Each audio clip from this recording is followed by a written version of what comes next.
అందరికీ నమస్కారం. తెలుగింటి ఆడబిడ్డ ఛానల్కి స్వాగతం. ఈరోజు మనం గులాబ్ జామ్ చేసుకుందాం. తయారీకి కావాల్సినవి: గులాబ్ జామ్ ప్యాకెట్, పొడి ప్యాకెట్లు 2, నూనె, పంచదార, వాటరు, పాలు. ఇప్పుడు తయారీ విధానం చూద్దాం. ప్యాకెట్ కట్ చేసుకుని అలాగో పిండేసుకుందాం.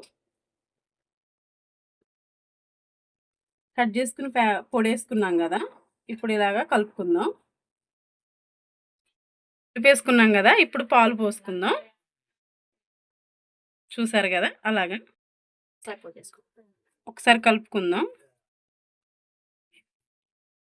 కొంచెం కొంచెం పాలు పోసుకుని కలుపుకుందాం.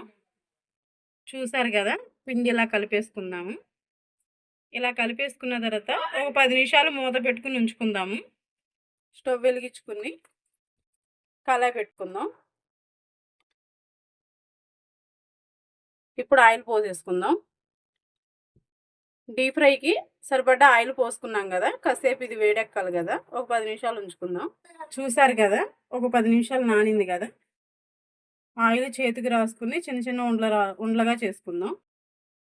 ఆ సైజు చూసారు కదా, ఇలా ఉండలు రెడీ చేసుకున్న తర్వాత ఇప్పుడు మనం పాకం పెట్టుకుందాం. పాకానికి ఇలా స్టవ్ వెలిగించుకొని గిన్నె పెట్టుకుందాం. చూసారు కదా, ఇలా పందార వేసుకున్నాం. ఇప్పుడు కాసిన వాటరు 2 గ్లాసులు పోసేసుకున్నాం కదా, ఒకసారి కలుపుకుందాం. ఇలా ఒకసారి కలిపేసుకుని లేత పాకం వచ్చేంత వరకు ఇది కాసేపు మరగనిద్దాం. ఇప్పుడు ఆయిల్ వీట్ అయింది కదా, మరీ ఎక్కువ వీట్ అవ్వకూడదు, లైట్ వీట్లోనే ఫ్రై చేసేసుకుందాం. చూస్తారు కదా, ఇలా ఉండలే వేసుకుని ఒకసారి ఇలా కలుపుకుందాం. గోల్డెన్ కలర్ వచ్చేంత వరకు ఫ్రై అవ్వాలి. ఇలాగా పంచదార కింద అడిగి అంటిపోతుంది, ఒకసారి మధ్య మధ్యలో ఇలా కలుపుకుంటూ ఉండాలి. కొంచెం కుంకుమ పువ్వు వేసుకుందాం. ఇప్పుడు యాలక్కాయల పొడి కూడా వేసేసుకుందాం. ఒకసారి ఇలా కలిపేసుకుందాం. కుంకుమ పువ్వు వేసుకుంటే మంచి కలర్ వస్తుంది. చూసారు కదా, ఇలా గోల్డెన్ కలర్కి వచ్చేసినాయి కదా, ఇంకో ఒక 5 నిమిషాలు ఇలా వేపుకుందాం. ఇలా ఒకసారి కలిపేసుకుని ఇప్పుడు తీగ పాకానికి వచ్చిందో లేదో చూసుకుందాం. చూసారు కదా, తీగ పాకానికి వచ్చేసింది. అవి గోల్డెన్ కలర్కి వచ్చేసినాయి కదా, వేడివేడిగా ఉన్నప్పుడు వేసుకుంటేనే పాకం బాగా పడుతుంది. మొత్తం వేసేసుకున్నాం కదా, ఒకసారి ఇలా కలుపుకుందాం. ఇంకా కొన్ని ఉన్నాయి కదా, అవి కూడా వేసేసుకుందాం. చూసారు కదా, ఒకసారి ఇలా కలిపేసుకుందాం. ఇంకాసేపు వేపుకున్న తర్వాత తీసేసుకుందాం. చూసారు కదా, ఇప్పుడు మొత్తం గోల్డెన్ కలర్లోకి వచ్చేసినాయి.